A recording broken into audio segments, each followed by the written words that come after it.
Assalamualaikum Assalamualaikum warahmatullahi warahmatullahi wabarakatuh. wabarakatuh. Kami dari kelompok keempat, perkenalkan nama saya Asyifa Putri Nabila. Bella Rizka. Saya Lista Listiani. Saya Sofi Widiasari. Kami akan mempresentasikan tentang analisa perekrutan SDM dan seleksi karyawan. Latar belakang, sumber daya manusia merupakan faktor yang sangat berperan dalam suatu organisasi atau pemerintahan dalam memberikan pelayanan kepada publik menurut Bedowi tahun 2007. Secara umum, salah satu hambatan penyelenggaraan manajemen pegawai adalah bentuk dan struktur organisasi konvensional yang cenderung memperlakukan pegawainya sebagai faktor produksi yang sama dengan faktor sumber daya lainnya. Pegawai adalah sumber daya manusia yang dimiliki oleh organisasi yang digunakan untuk menggerakkan atau mengelola sumber daya lainnya sehingga harus benar-benar dapat digunakan secara efektif dan efisien sesuai kebutuhan di organisasi. Proses seleksi dimulai dari penerimaan lamaran dan berakhir dengan keputusan terhadap lamaran tersebut. Seleksi dilaksanakan tidak saja untuk penerimaan karyawan baru saja, akan tetapi seleksi ini dapat dilakukan untuk pengembangan atau penerimaan karena adanya peluang jabatan.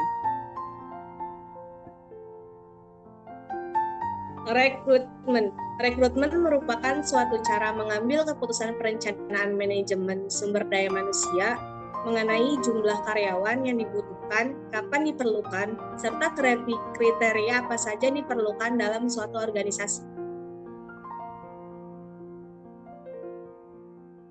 Proses rekrutmen dalam jurnal Giovanni 2018 atau POREK atau penarikan saat ini memiliki beberapa istilah populer seperti job analysis, job description, job specification, job evaluation, dan job classification.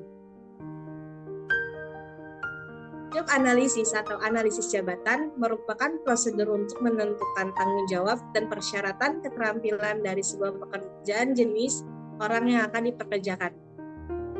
Job description atau uraian jabatan merupakan garis-garis besar yang ditulis dan dimaksudkan untuk memberikan penjelasan tentang fakta-fakta yang penting dari jabatan yang diberikan.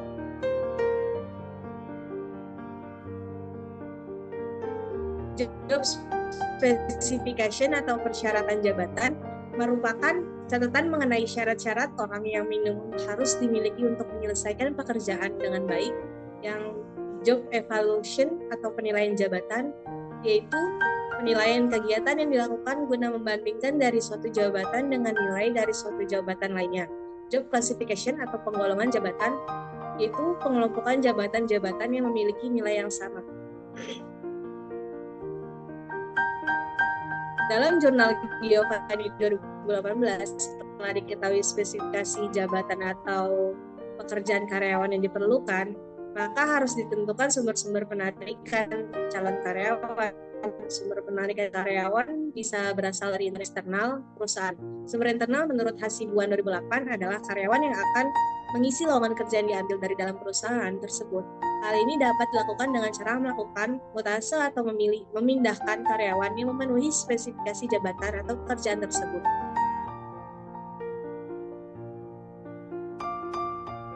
Sumber eksternal menurut Hasibuan 2008 mengatakan bahwa sumber eksternal adalah karyawan yang akan mengisi jabatan yang lowong yang dilakukan perusahaan dari sumber-sumber yang berasal dari luar perusahaan.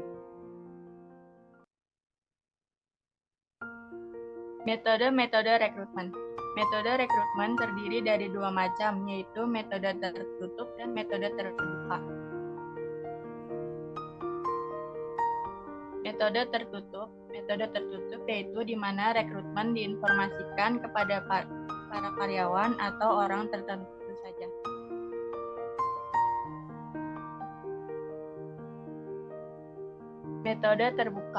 Metode terbuka adalah di mana rekrutmen diinformasikan secara luas dengan memasang iklan pada media massa baik cetak maupun elektronik, ataupun dengan cara dari mulut ke mulut atau kabar orang lain agar tersebar ke masyarakat luas.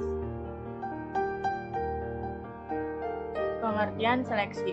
Seleksi adalah kegiatan dalam manajemen SDM yang dilakukan setelah proses rekrutmen selesai dilaksanakan. Seleksi yang tidak tepat menyebabkan departemen gagal mencapai sasaran-sasaran yang diinginkan. Oleh sebab itu, tak berlebihan bila dikatakan bahwa seleksi sifatnya sentral pada keberhasilan departemen SDM dan perusahaan. Dasar dan tujuan seleksi. Dasar dan tujuan seleksi yang pertama ada kebijaksanaan perubahan pemerintah, yang kedua job specification, yang ketiga ekonomi rasional, yang keempat etika sosial. Terdapat beberapa kriteria yang dipertimbangkan pada perekrutan, yaitu pendidikan, usia, skill, pengalaman, interview, dan tinggi badan. Proses seleksi. Proses seleksi merupakan proses pengambilan keputusan bagi calon pelamar untuk diterima atau ditolak. Banyak pertimbangan yang diperlukan untuk memilih orang yang tepat. Pedoman pokok dalam mengadakan seleksi ialah spesifikasi jabatan, karena disitulah diketahui kualitas SDM yang dibutuhkan. Seleksi dilaksanakan di mana telah terkumpul sejumlah pelamar yang memenuhi syarat untuk kemudian dipilih nama yang ditetapkan sebagai karyawan dalam suatu perusahaan. Penerimaan pendahuluan pelamar. Proses seleksi dua arah. Organisasi memilih para karyawan dan para pelamar memilih perusahaan. Tes penerimaan. Tes penerimaan sangat berguna untuk mendapatkan informasi yang relatif objektif tentang pelamar yang dapat dibandingkan dengan para pelamar lainnya dan para karyawan yang setara.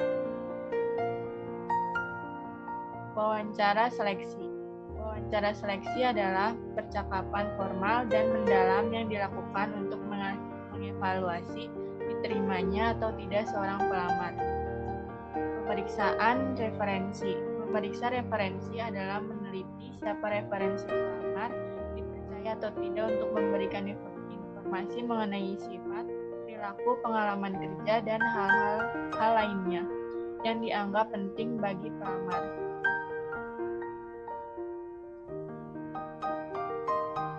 Evaluasi medis. Evaluasi ini merupakan pemeriksaan kesehatan fisik pelamar apakah memenuhi spesifikasi yang telah ditentukan untuk jabatan yang bersangkutan. Wawancara penyelia. Kepala bagian atau atasan langsung mewawancarai pelamar untuk memperoleh data yang lebih mendalam tentang pelamar dalam melaksanakan tugas-tugas yang akan diberikan kepadanya. Keputusan penerimaan. Top manager akan memutuskan diterima atau ditolaknya pelamar setelah memperoleh hasil dari seleksi tersebut. Keputusan ini memandai berakhirnya proses seleksi. Menurut Dr.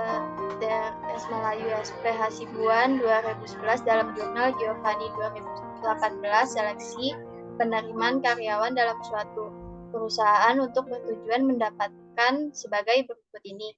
1. Karyawan yang qualified dan potensial. 2. Karyawan yang jujur dan disiplin. 3. Karyawan yang cakap dengan penempatan yang tepat. 4. Karyawan yang terampil dan bersemangat dalam bekerja. 5. Karyawan yang memenuhi persyaratan undang-undang perburuan. 6. Karyawan yang dapat bekerjasama baik verbal maupun horizontal. 7. Karyawan yang dinamis dan kreatif.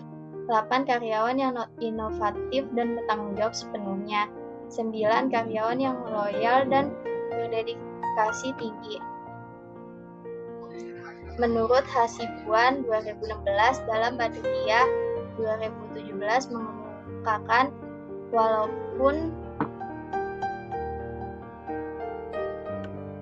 walaupun telah dirancang dengan cermat, pelaksanaan seleksi selalu ada kendala.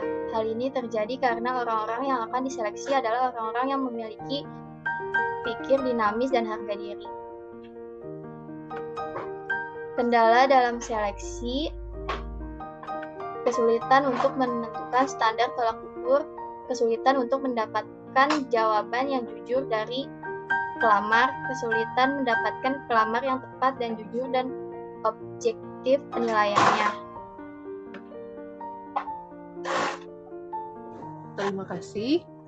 Sekian presentasi mengenai analisa perekrutan SDM dan seleksi karyawan.